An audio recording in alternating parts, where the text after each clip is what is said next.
Irmãos, estenda as suas mãos, por gentileza, a gente abençoar a vida do Gessé. Amém, Pai. Mais uma vez, Senhor, nós oramos e te pedimos para que a tua vontade seja feita. Não a vontade humana, não a nossa vontade, mas a do Senhor. Que a palavra do Senhor venha a ser proclamada nessa noite. Que a tua verdade, que a tua vontade, Senhor, venha a ser liberada nessa noite nas nossas vidas, através da vida do Gessé, Senhor. Que o teu Espírito Santo, Senhor, venha instruir e venha estar direcionando o Gessé em todas as coisas. Que ele venha falar o que o Senhor quer falar, Senhor. Que não seja o Gessé, mas que seja o Senhor. Porque de nada nós temos, Senhor, se não for o Senhor. Estamos aqui por causa de Ti, Pai. Estamos aqui por causa da Tua palavra. E estamos aqui porque Te amamos. E estamos aqui porque queremos Te ouvir, Senhor. Então, por isso te pedimos, Senhor, usa o Gessé essa noite, Senhor. E abra os nossos ouvidos e os nossos corações para Te ouvir. Não deixe nenhuma distração humana tomar conta de nós, mas nos ajuda a estar focados e atentos naquilo que o Senhor quer falar em nosso meio, Pai. Em nome de Jesus. Amém.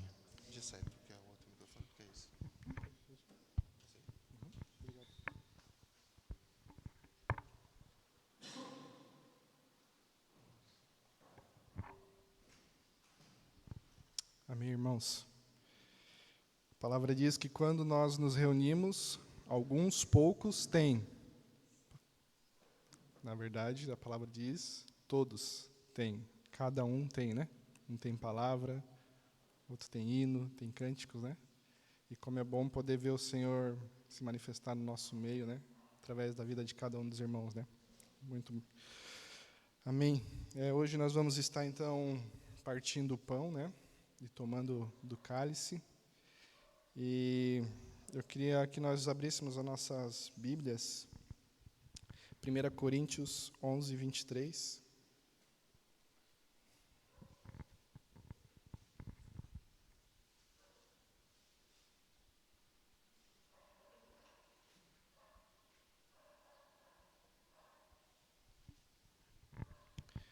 Eu vou ler para os irmãos. Aqui é Paulo falando para a igreja em Coríntio. Porque eu recebi do Senhor o que também vos ensinei, que o Senhor Jesus, na noite em que foi traído, tomou o pão, e tendo dado graças, o partiu e disse: Tomai, comei, isto é o meu corpo que é partido por vós. Fazei isto em memória de mim. Vamos grifar essa parte em memória de mim. Semelhantemente, também, depois de cear, tomou o cálice, dizendo: Este cálice é o Novo Testamento no meu sangue. Fazei isso todas as vezes que beberdes em memória de mim. Porque todas as vezes que comerdes este pão e beberdes este cálice, anunciais a morte do Senhor até que Ele venha. Vamos abrir também em Marcos, Evangelho de Marcos, capítulo 15, versículo 22.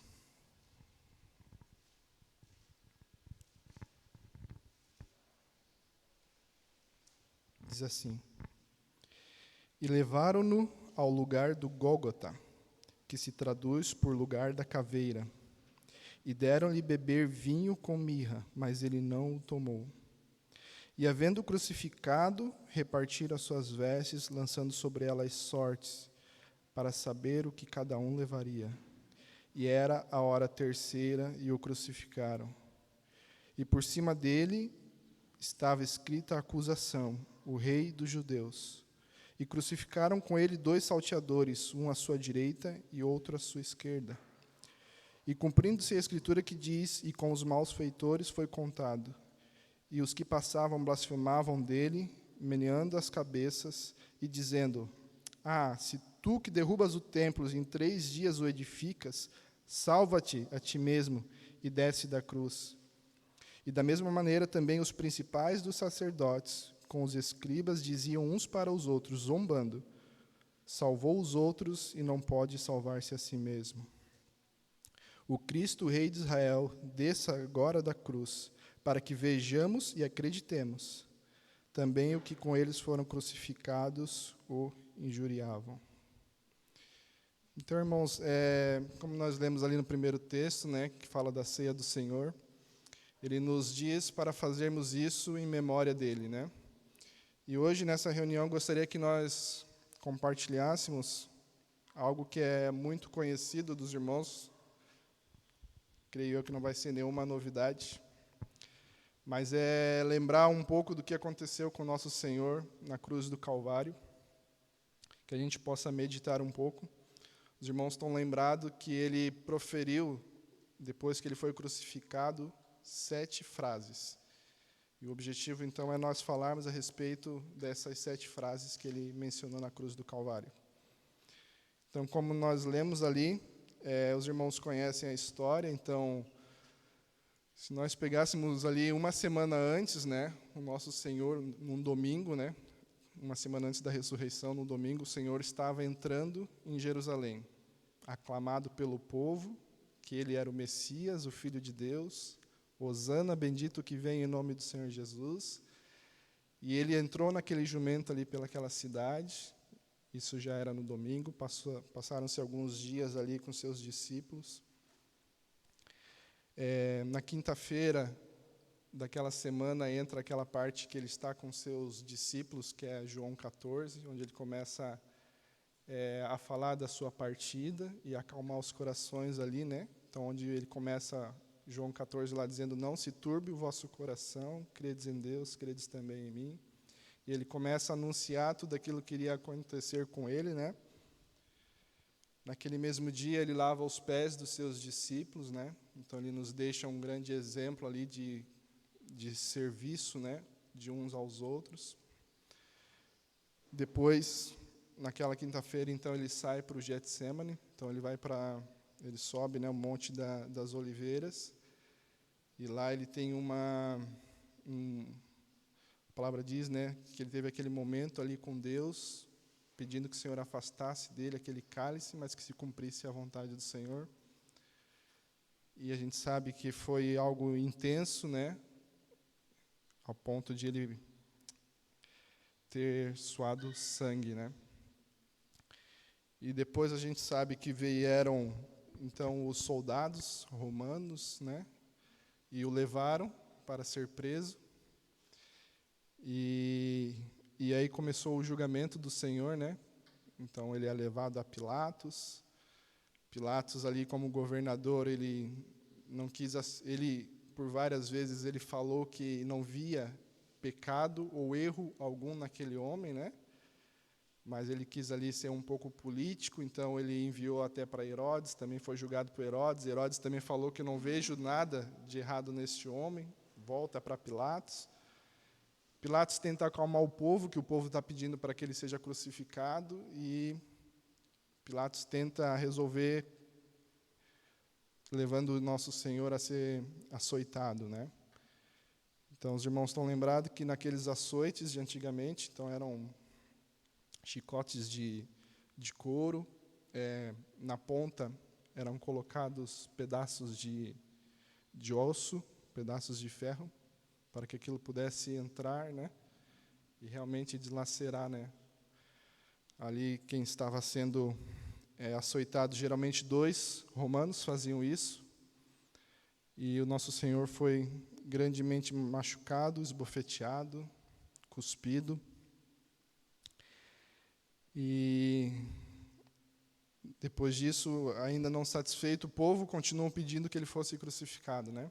Então a gente conhece a história. O povo pediu então que soltasse então Barrabás, e Pilatos, apesar de não ter visto nada de errado, ele decide então crucificar o nosso Senhor Jesus. Então isso já é na sexta-feira, e então o nosso Senhor ali ele é conduzido. Esse julgamento foi por volta das 6 da manhã. E aí o nosso Senhor foi condenado e foi, então, para onde nós lemos ali no início, que era para o Gólgota, né? O monte ali da caveira, para ser crucificado. Isso já era a hora, a Bíblia fala a hora terceira do dia ali, né? Então, a hora primeira do dia começava às 6 horas da manhã, A hora segunda, terceira, então na terceira nós estamos às 9 horas da manhã, quando o nosso Senhor vai ser crucificado. A gente sabe que também ali no caminho ele teve que levar a sua própria cruz, né? Talvez depois de um tempo de talvez não ter conseguido, também a cruz é passada a uma outra pessoa, né, que estava passando, Simão. E aí o nosso Senhor é crucificado, e quando ele é crucificado ali, ao lado daqueles malfeitores, um à sua esquerda e outro à sua direita, o povo começou a blasfemar contra ele, começaram a afrontá-lo, né? E falava, poxa, se tu salvou a tantos, né? Como é que tu agora não consegues descer dessa cruz? E os sacerdotes também estavam ali, né? Então os principais do povo estavam todos ali acompanhando essa cena, né? Então, dentro desse contexto, irmãos, que a gente viu agora, só para contextualizar, a gente vai ter o início das frases que Jesus falou naquela cruz do Calvário. E nós vamos começar, então, pela primeira frase, tendo em mente isso que está acontecendo daquele povo passando às 9 horas da manhã, lá no Ocidente, lá no Oriente é um sol de rachar, então ali já estava bastante quente quando o nosso Senhor foi crucificado. E a nossa primeira frase, nós vamos ler ela em Lucas 23, 34.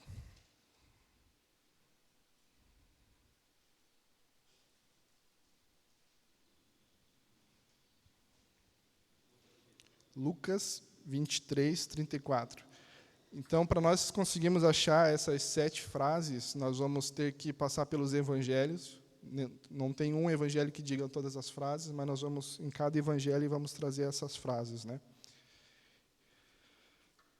Então, vamos ler Lucas, vamos ler o 33 e aí já entra no contexto do 34. Quando chegaram ao lugar chamado Calvário, ali o crucificaram, bem como os malfeitores, um à direita e outro à esquerda. Contudo, Jesus dizia, Pai, perdoa-lhes porque não sabem o que fazem. Então, repartindo as vestes dele, lançaram sorte.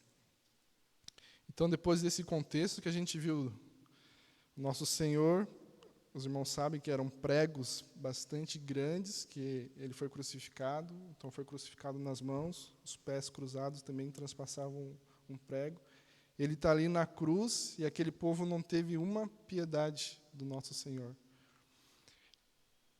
E mesmo assim, o nosso Senhor, talvez se tivesse escrito na Bíblia que o Senhor mandou fogo do céu e consumiu aquelas pessoas, talvez a gente achasse até que foi justo, tudo tranquilo, fez parte, eles mereciam, né? Só que o nosso Senhor, ele não era incoerente com aquilo que ele pregava.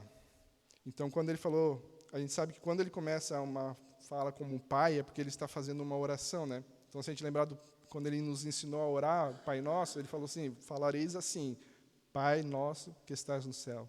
Então, a primeira frase que ele fala, naquele estado da cruz de sofrimento, ele fala, Pai, perdoa-lhes, porque não sabem o que fazem. Então, nosso Senhor Jesus, apesar de ter sido cuspido, esbofetizado, chicoteado por aquele povo, ele ainda clamou pela vida daquelas pessoas que ali passavam, né? E como eu comentei, ele não era incoerente com aquilo que ele ensinava, né? Se a gente pudesse abrir agora em Mateus 5, 44, vamos ler as palavras dos ensinamentos do Senhor.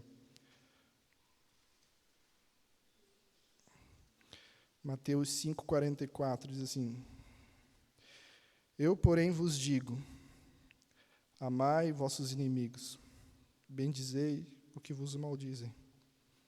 Fazei bem aos que vos odeiam, e orai pelo que vos maltratam e vos perseguem, para que sejais filhos do vosso Pai que estás nos céus.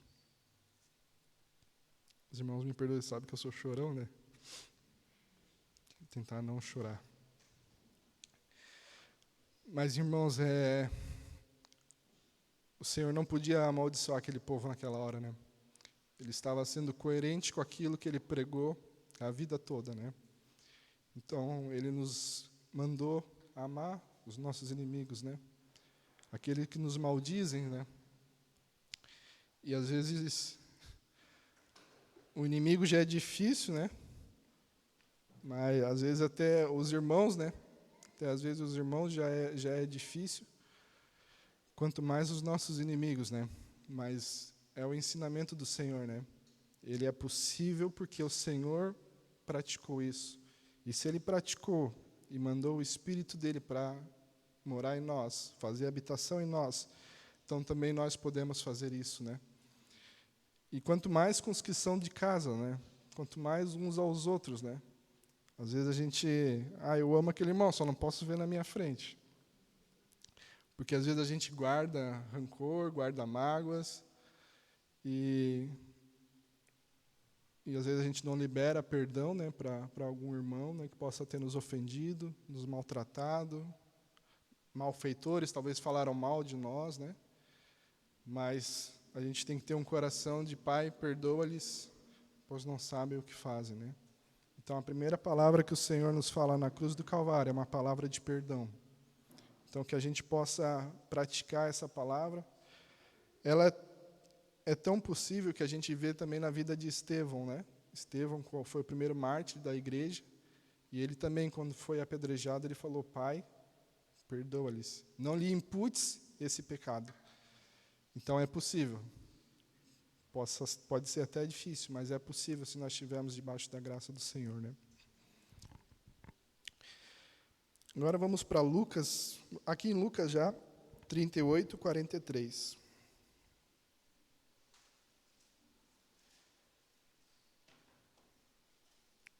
Lucas 38. Também sobre ele estava epígrafe em letras gregas, romanas e hebraica. Este é o rei dos judeus. Um dos malfeitores crucificados blasfemava contra ele, dizendo: Não és tu o Cristo? Salva-te a ti mesmo e a nós também. Respondeu-lhe, porém, o outro, repreendeu-o, dizendo: Nem ao menos temes a Deus, estando sob igual sentença? Nós, na verdade, com justiça, porque recebemos o castigo que os nossos atos merecem. Mas este nenhum mal fez. E acrescentou: Jesus, lembra-te de mim quando vieres no teu reino. 43. Jesus lhe respondeu: Em verdade te digo que hoje estarás comigo no paraíso. Então, a segunda frase que o nosso Senhor fala é essa frase direcionada, então, a esse ladrão que estava na cruz, que é a frase: Em verdade te digo que hoje estarás comigo no paraíso. Então, mesmo naquela hora ali onde nosso Senhor estava tão fragilizado, ele ainda direciona uma palavra de salvação para aquele que ainda o reconheceu como Senhor e Salvador, né? Então, se a gente observar esse ladrão, né, enquanto um ainda estava ali falando mal do nosso Senhor, né, afrontando ele, blasfemando contra ele, o outro percebeu que realmente aquele que estava sendo crucificado era o Filho de Deus. Tanto que ele falou assim: lembra-te de mim quando vires no teu reino. Ali ele já tinha visto que era o Senhor, né, e que teria um reino futuro que iria vir, né? Mas ele não sabia que tinha uma salvação que era para ele naquele momento, né? E o que a gente pode tirar dessa palavra é 3 aspectos que eu queria comentar, que só confirma o primeiro aspecto, que a salvação é pela graça. Porque pelas obras aquele ladrão ali já estava condenado pelo povo, condenado pelos juízes, mas ele teve uma oportunidade, na verdade até os dois tiveram oportunidade, mas um só soube aproveitar, né? E naquele momento ele pôde ser salvo, né? E o Senhor fala: ainda hoje estarás comigo no paraíso. O segundo aspecto, que a salvação ela é imediata. A salvação é para hoje, não é para esperarmos, né? Então, o Senhor tem um chamado para cada um de nós. Então, no momento que nós aceitamos esse Senhor e Salvador, nós somos salvos. Então, nessa questão ainda, voltando à questão do perdão, né, eu fiquei imaginando assim, né, quantas pessoas ali talvez depois morreram e encontraram aquele ladrão lá, né? Lá já no paraíso, né? E imagina assim, ela subiu cheio de mágoa, cheio de rancor, né? E chegou lá, pô, o ladrão está lá do lado do Senhor também no paraíso, né? E eu fico imaginando se nós, né, aqui ó, subimos dividido com algum irmão, daqui a pouco encontra o irmão lá, bah, irmão, brigamos por tão poucas coisas, né? Nos dividimos por tão pouco, né? E agora estamos aqui, podendo desfrutar da beleza do Senhor, né? Então, que nós possamos ter um coração perdoador. E o terceiro aspecto dessa frase, em verdade, te digo que ainda hoje estarás comigo, é que a salvação é para estar com Cristo. Por isso que o Senhor fala, estarás comigo no paraíso. Então, o Senhor quer que nós estejamos sempre nessa salvação, em comunhão, andando, caminhando, tanto com Ele como uns com os outros. O Senhor tem um chamado, né? Acho que é 1 Coríntios 1, 9, que vai dizer lá, fiel é Deus ao qual fosse chamados à comunhão, né, do seu Filho, né? Então, Senhor, a nossa comunhão, a nossa salvação é para estar com Cristo. E vamos prosseguir, então, essa foi a segunda frase. A terceira frase, nós vamos ler ela no Evangelho de João. João 19.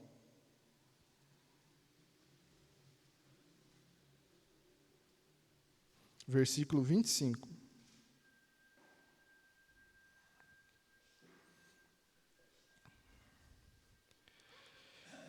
Diz assim: E junto à cruz de Jesus estava a sua mãe e a irmã da sua mãe, Maria, mulher de Clopas, e Maria Madalena.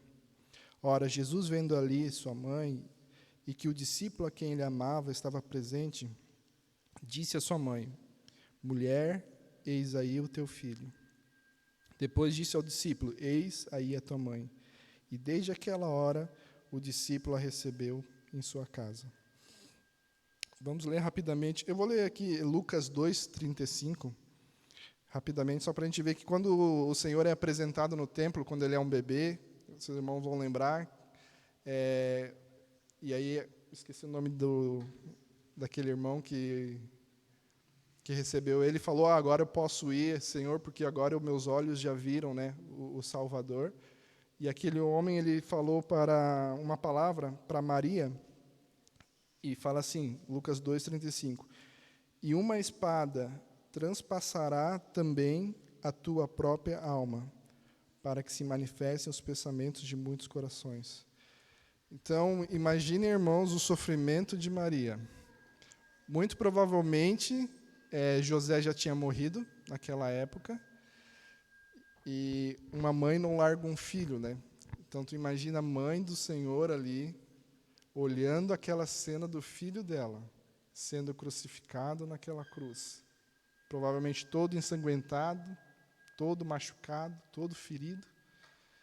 E o Senhor, num olhar de compaixão, ele consegue ver que a sua mãe, debaixo daquele sol forte, antigamente, quando você ia ser crucificado, você não era crucificado na cidade, então ele estava um pouco retirado.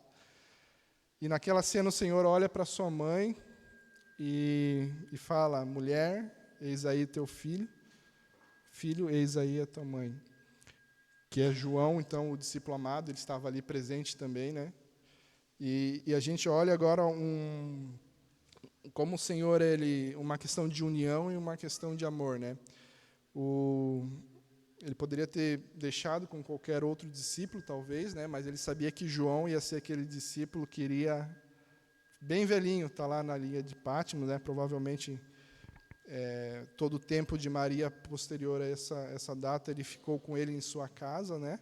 Como a palavra diz, ele tomou o discípulo para a sua casa. E o Senhor também estava aqui praticando os seus ensinamentos, né? Porque ele nos deixa uma palavra muito clara sobre honrar pai e mãe, né? Então, mesmo depois, quando nós saímos das nossas casas, a honra aos nossos pais é algo que a gente ainda deve a eles, né? O Senhor fala que nós devemos cuidar das viúvas, né? Se uma viúva tem um filho e tem um neto, né? Que esses cuidem primeiro dela, né? Então, nós vemos aqui uma palavra do Senhor de união e uma palavra de amor, né, para com a sua mãe que estava ali, né, naquele momento. E também, para ser mais rápido, eu vou ler, só lembrar aos irmãos que o Senhor fala assim, lá em Mateus 12, 46, e falando ele ainda à multidão, eis que estavam fora a sua mãe e seus irmãos, pretendendo falar-lhes. E disse-lhe alguém, eis que estão lá fora tua mãe e teus irmãos, que querem falar-te. Ele, porém, respondendo, disse ao que lhe falara, quem é minha mãe e quem são meus irmãos? E estendendo a sua mão para os seus discípulos, disse, eis aqui a minha mãe e meus irmãos. Porque qualquer que fizer a vontade do meu Pai, que está no céu, este é meu irmão, irmã e mãe. João 15, também para ser rápido, 15 e 12, diz, o meu mandamento é este, que vos ameis uns aos outros, assim como eu vos amei. Então, da mesma forma que o Senhor tinha uma preocupação ali com a família, né, com a sua mãe, ele fala que nós, aqueles que são os seus discípulos que fazem a sua vontade, né, também devemos ter essa mesma preocupação pelas nossas famílias, mas também pela família do Senhor, né, que está reunida neste lugar. Vamos para a quarta frase, então. A quarta frase vai estar em Mateus 27, 45 e 46.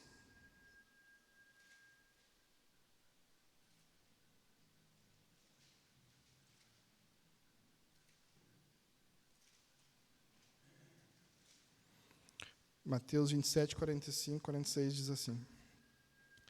E desde a hora sexta houve trevas sobre toda a terra, até a hora nona. E perto da hora nona exclamou Jesus em alta voz, dizendo, Eli, Eli, lama sabachthani, isto é, Deus meu, por que me desamparastes? Aqui nós temos a hora de maior trevas dessa face da terra. Aqui diz que a hora sexta, da hora sexta até a hora nona, houve trevas na face da terra. Então nós temos aqui, nós lembramos, Jesus foi crucificado às 9 horas da manhã, meio-dia tinha um sol de rachar, e no meio-dia até às 3 da tarde se fez trevas, densas trevas na terra. Alguns até comentam que poderia ter sido um simples eclipse solar, só que não é possível porque foi feito, a gente lembra que está aqui na parte da Páscoa, e na Páscoa é lua cheia, e na lua cheia a lua está do lado oposto do sol, né? Então realmente foi algo sobrenatural que aconteceu naquele dia, que se fecharam em trevas porque algo grandioso estava acontecendo ali naquela cruz do Calvário. Então a gente sabe que todos os nossos pecados, desde Adão até aquela morte na cruz, todos os pecados de quem ainda não nasceu, estavam sendo levados naquela cruz do Calvário. Por isso que houve tão grande, tão densas trevas naquele momento na cruz. Os meus, os seus, todos os pecados estavam sendo derramados no nosso Senhor Jesus ali. Vamos lembrar o texto de Isaías 53. Eu vou ler alguns textos para a gente ganhar tempo, tá? Isaías 53, 4 diz: Verdadeiramente, Ele tomou sobre si as nossas enfermidades e as nossas dores levou sobre si. E nós o reputávamos por aflito, ferido de Deus e oprimido. Mas Ele foi ferido por nós, por causa das nossas transgressões e moído por causa das nossas iniquidades. O castigo que nos traz a paz estava sobre Ele, e pelas suas pisaduras fomos sarados. Todos nós andávamos desgarrados como ovelhas, cada um se desviava pelo seu caminho, mas o Senhor fez cair sobre ele a iniquidade de todos nós. Versículo 12. Por isso lhe dei a parte de muitos, e com os poderosos repartirá ele o despojo, porquanto derramou a sua alma na morte, e foi contado com os transgressores. Mas ele levou sobre si o pecado de muitos, e intercedeu pelos transgressores. Eu vou ler ainda 2 Coríntios 5, 21. Aquele que não conheceu o pecado, o fez pecado por nós, para que nele fôssemos feitos justiça de Deus. Vou ler ainda Gálatas 3:13. Cristo nos resgatou da maldição da lei, fazendo-se maldição por nós, porque está escrito: maldito todo aquele que for pendurado no madeireiro. Então, naquele momento, o Senhor estava fazendo pecado por nós. E a frase que ele diz ali é muito uma frase de pecador, né? Deus meu, por que me desamparastes? Talvez algum de nós já devemos ter proferido essa palavra, né? Senhor, tu me abandonou, onde estás, Senhor? E naquele momento realmente estava ocorrendo que o nosso Senhor se fez pecado por nós, né? Nós lemos ali, aquele que não conheceu o pecado, ele se fez pecado por nós. Então, irmãos, eu creio que talvez o momento de maior dor que o nosso Senhor sofreu, apesar da dor física, apesar da dor lá no Getsêmani, a dor de quando ele teve a separação do pai dele, talvez foi a maior dor que ele possa ter sentido. Porque em tudo ele estava e tinha comunhão perfeita com o Pai. Mas naquele momento, Abacuque 1:3 vai dizer assim, está falando de Deus: tu és tão puro de olhos que não podes ver o mal, e a opressão não podes contemplar. O Senhor não poderia estar ali, naquele momento onde nossos pecados estavam sobre o Senhor Jesus, ele não poderia estar ali contemplando. Então é como se o Senhor tivesse naquela hora aqui, virar as costas para o seu filho.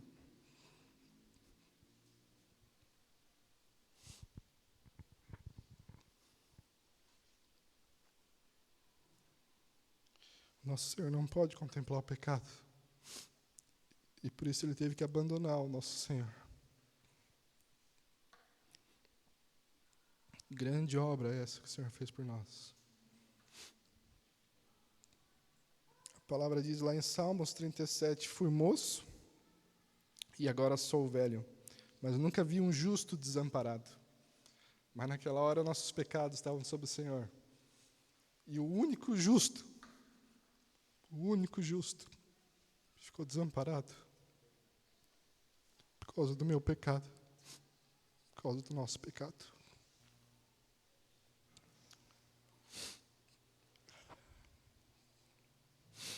Então o Senhor clamou ali, Eli, Eli, lama sabachthani. Deus meu, por que o Senhor me desamparou? E grandes trevas do meio-dia às 3 da tarde. O nosso Senhor naquele momento.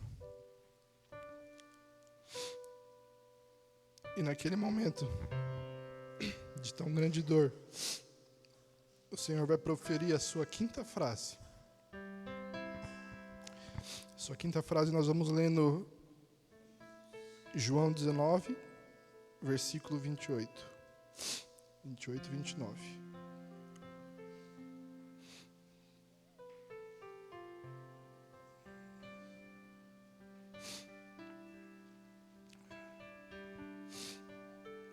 Depois, vendo Jesus que tudo estava consumado, para se cumprir a Escritura, disse: tenho sede.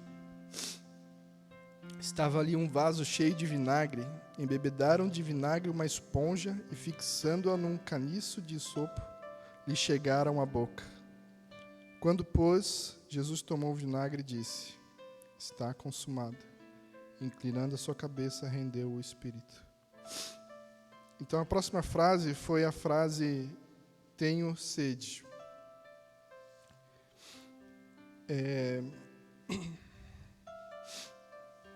Essa frase vai falar um pouco da humanidade do nosso Senhor naquele momento na cruz. Quero ler só um texto de Salmos. Eu vou ler Salmos 22 e Salmos 69. Vou ler primeiro Salmos 22.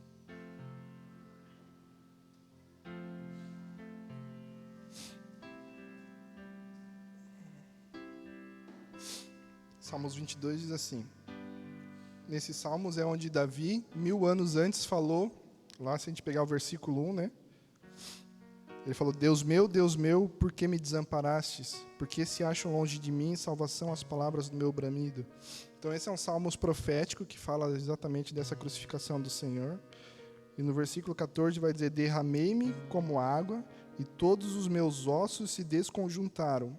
Meu coração fez-se como cera, derreteu-se dentro de mim. Secou-se o meu vigor, como um caco de barro e língua se me apaga o céu da boca. Assim me deitas no pó da morte. Salmo 69, 21 diz assim, deram-me fel por mantimento, e na minha sede me deram a beber vinagre. Então, quando Jesus falou que tenho sede, é justamente antes da frase está consumado, é porque na cruz do Calvário o Senhor estava cumprindo e encerrando todas as profecias que havia sobre ele. E havia essa profecia de que ele iria dizer que tem sede e iriam lhe dar vinagre. Não sei se os irmãos já pararam para pensar, mas fico imaginando eu voltando de um futebol, querendo tomar uma água bem gelada. E aí pego a garrafa e tem vinagre, eu dou aquela golada. Deve ser uma sensação horrível, né? E ali talvez para eles chacotearem do nosso Senhor, para zombarem dele, eles vão lá e ao invés de dar água para o Senhor, eles vão lá e colocam vinagre na sua boca, né? Imagina, a língua já estava colando no céu da boca, ele já não tinha mais, né, água. E eles ainda fizeram isso, né? Mas o Senhor tinha que cumprir essa palavra ainda, porque o Senhor cumpriu todas as profecias que haviam sobre ele.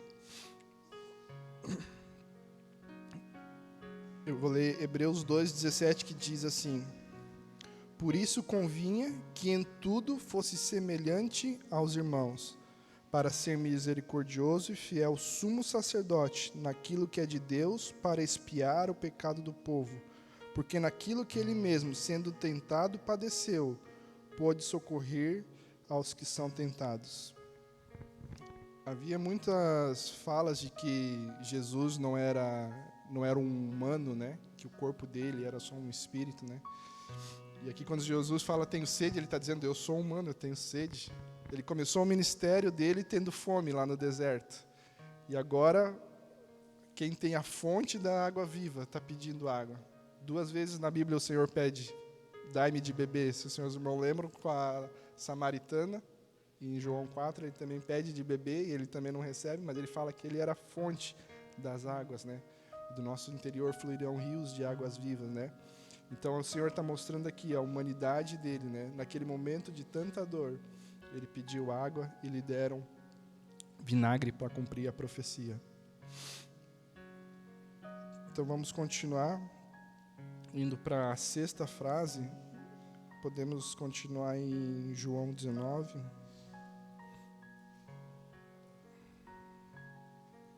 Nós paramos no versículo 30.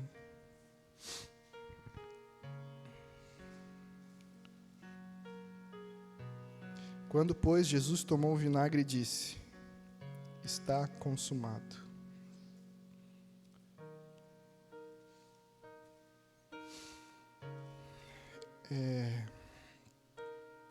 Vou ler João 4:34 para os irmãos. Diz assim, no início do ministério do nosso Senhor, Jesus disse-lhe, a minha comida é fazer a vontade daquele que me enviou e realizar a sua obra. No final do ministério, João 17:4, oração sacerdotal do Senhor diz assim, eu glorifiquei-te na terra, tendo consumado a obra que me deste a fazer. Vou ler ainda Hebreus 10, de 11 a 12. E assim, todo sacerdote aparecia a cada dia, ministrando e oferecendo muitas vezes os mesmos sacrifícios que nunca poderiam tirar os pecados. Mas este, havendo oferecido para sempre um único sacrifício pelo pecado, está assentado à destra de Deus. Então, na nossa Bíblia aparece ali, está consumado, como 2 palavras, mas no original é uma única palavra, e no original a palavra é tetelestai. E essa palavra era usada em algumas atividades corriqueiras na época, mas era uma palavra bastante específica. E eu vou dar alguns exemplos de contextos em que ela era utilizada, né? Então, um dos contextos, quando um pai dava alguma ordenança para algum filho, e o filho fazia exatamente aquilo que o pai mandou fazer, então, quando ele tinha finalizado, ele falava, tetelestai. Um outro aspecto onde era utilizada essa palavra, quando se faziam financiamentos, que você ia pagar parcelado, né? No final de todas as parcelas, quando você quitava toda aquela dívida, aí era falado, tetelestai, está consumado. Ou quando você passava uma dívida, uma escritura de um terreno ou alguma propriedade para outra pessoa, e você ia no cartório e ia lá, tetelestai. Então, era nesse contexto, a gente vê Nosso Senhor Jesus fazendo toda a obra que Deus o mandou fazer. Nós vemos que o pagamento da nossa dívida que nós tínhamos foi totalmente quitada naquela cruz do Calvário. A palavra vai dizer em Colossenses, né, que todo escrito de dívida que havia contra nós foi cravada naquela cruz do Calvário, né? Então, glórias ao Senhor pela obra que Ele fez por nós e realmente foi consumado, né? Nós lemos ali em Hebreus, o sacerdote de ano em ano tinha que ir fazer os sacrifícios para tentar purificar o povo, mas agora foi necessário um sacrifício, porque o cordeiro que tinha o sangue perfeito, o cordeiro perfeito foi imolado naquela cruz do Calvário por amor de nós. Então, João 13:1 diz assim, antes da festa da Páscoa, sabendo que já era chegada a sua hora de passar deste mundo para o fim, como havia amado os seus que estavam no mundo, os amou até o fim. Então, naquela cruz do Calvário, podemos dizer que foi o ápice do amor do Senhor por nós, né? Então, todas as profecias se cumpriram em Cristo Jesus ali. Até a última que precisava, na última hora, se cumpriu na vida do nosso Senhor, né? E a última frase que o Senhor profere, então, na cruz, está em Lucas 23:46.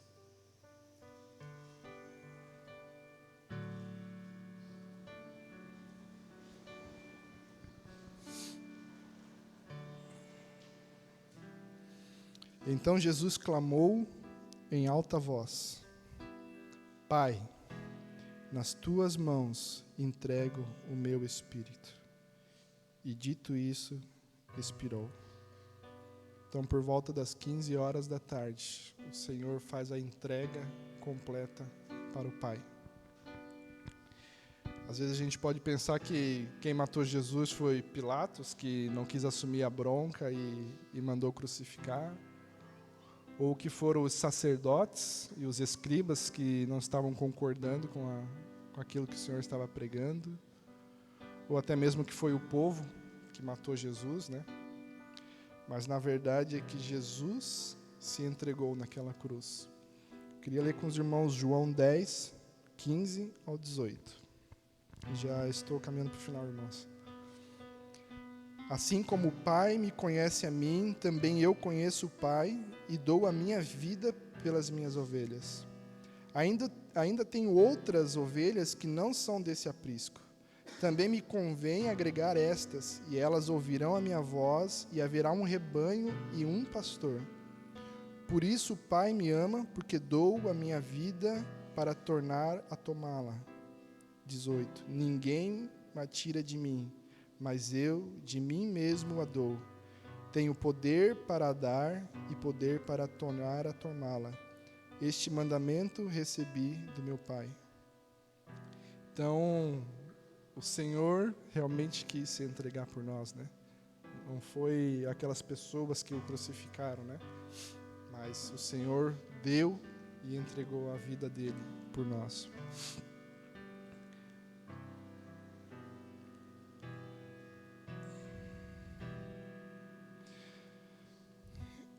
Aquele capítulo de Isaías 53 que nós lemos, no versículo 10 vai dizer assim, ó: todavia o Senhor agradou Moelo, fazendo-o enfermar.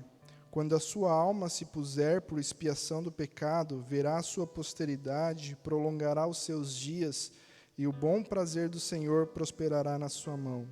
Agora o versículo 11 diz assim: e ele verá o fruto do trabalho da sua alma e ficará satisfeito.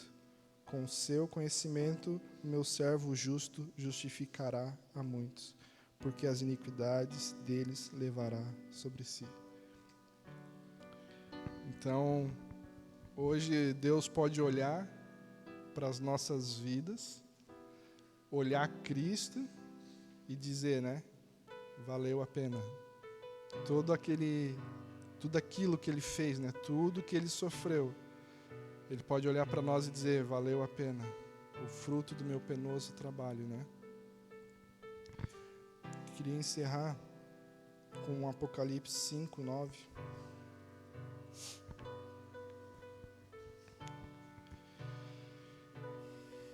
Apocalipse 5, 9 vai dizer assim: e cantavam um novo cântico, dizendo: digno és de tomar o livro e de abrir os selos, porque foste morto e com teu sangue compraste para Deus de todo povo, de toda tribo, língua e nação. E para o nosso Deus nos fizestes reis e sacerdotes, e reinaremos sobre a terra.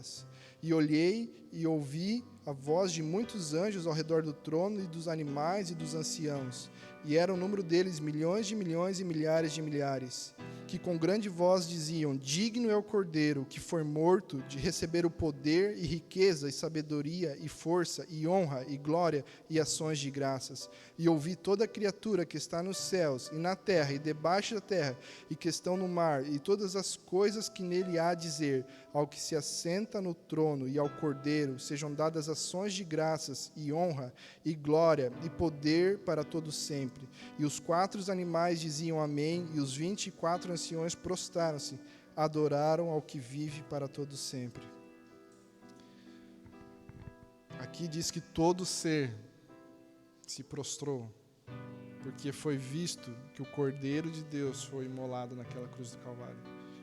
E hoje o Senhor nos convida também a olhar essa grandiosa obra que Ele fez na cruz do Calvário, a olhar como Ele foi amoroso, como Ele perdoou aqueles que o maltrataram, que o ultrajaram, que o despiram, e que o nosso coração possa se encher dessa compaixão, né, que o Senhor teve, que possamos sondar os nossos corações para ver se não há ainda em nós algum tipo de divisão, algum tipo de falta de perdão, né, uns pelos outros, ou se nós já estamos nesse nível de falar bem dos que estão contra nós, dos nossos inimigos, daqueles que nos maltratam, que querem o nosso mal, né? Mas o Senhor fez essa obra e Ele nos deixou todo o exemplo. Agora a gente tem que viver, né? Amém?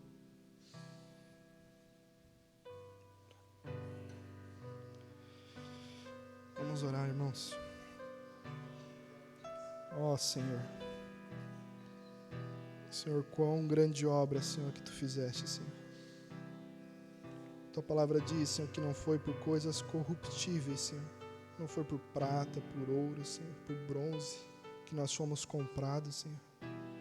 Mas foi pelo precioso sangue de Jesus, que foi cravado, Senhor, naquela cruz do Calvário, Senhor. Senhor, nós não fazemos nem ideia, Senhor, do que foi, Senhor, essa cruz, Senhor. Do que o Senhor padeceu, Senhor. Do que é ser chicoteado, zombado, cuspido, Senhor, esbofeteado. Mas a Ti aprove, Senhor, moer o Teu Filho por amor de nós, Senhor Deus. Para nos unir, Senhor, em Cristo Jesus, Senhor, como uma igreja, Senhor, como uma noiva, Senhor. Senhor, nós agradecemos grandemente, Senhor, por este sangue, Senhor. Porque o Senhor não poupou, Senhor, a Tua vida, Senhor. Tua palavra diz que o Senhor morreu por nós quando nós éramos pecadores, Senhor, quando eram inimigos Teus, Senhor. Tua palavra diz que talvez alguém se anime a morrer por alguém bom, mas o Senhor morreu por nós, sendo nós pecadores, Senhor. Nós não merecíamos a Tua graça, Senhor, a Tua misericórdia, Senhor. Mas o Senhor trouxe sobre nós, Senhor Deus. Obrigado porque o Senhor nos fez um em Cristo Jesus. Senhor, que nosso coração se encha de alegria, Senhor, por essa obra que foi única e não precisa mais ser feita, Senhor. Porque na cruz do Calvário foi consumada, Senhor, toda a obra de redenção que nós precisávamos, Senhor Deus. E a salvação veio sobre as nossas vidas, Senhor. E nós te agradecemos, Senhor. Nós te bendizemos o Teu nome, Senhor. Exaltamos porque Tu és o Cordeiro de Deus, Senhor. E queremos nos juntar, Senhor, com aqueles seres viventes que adoravam a Ti, Senhor. E clamavam: Santo, Santo é o Teu nome, Senhor Deus. Encha, Senhor, nosso coração com essa alegria da salvação, Senhor. E continue, Senhor, a Tua perfeita e a Tua obra, Senhor, nos nossos corações, Senhor. Em nome de Jesus. Amém.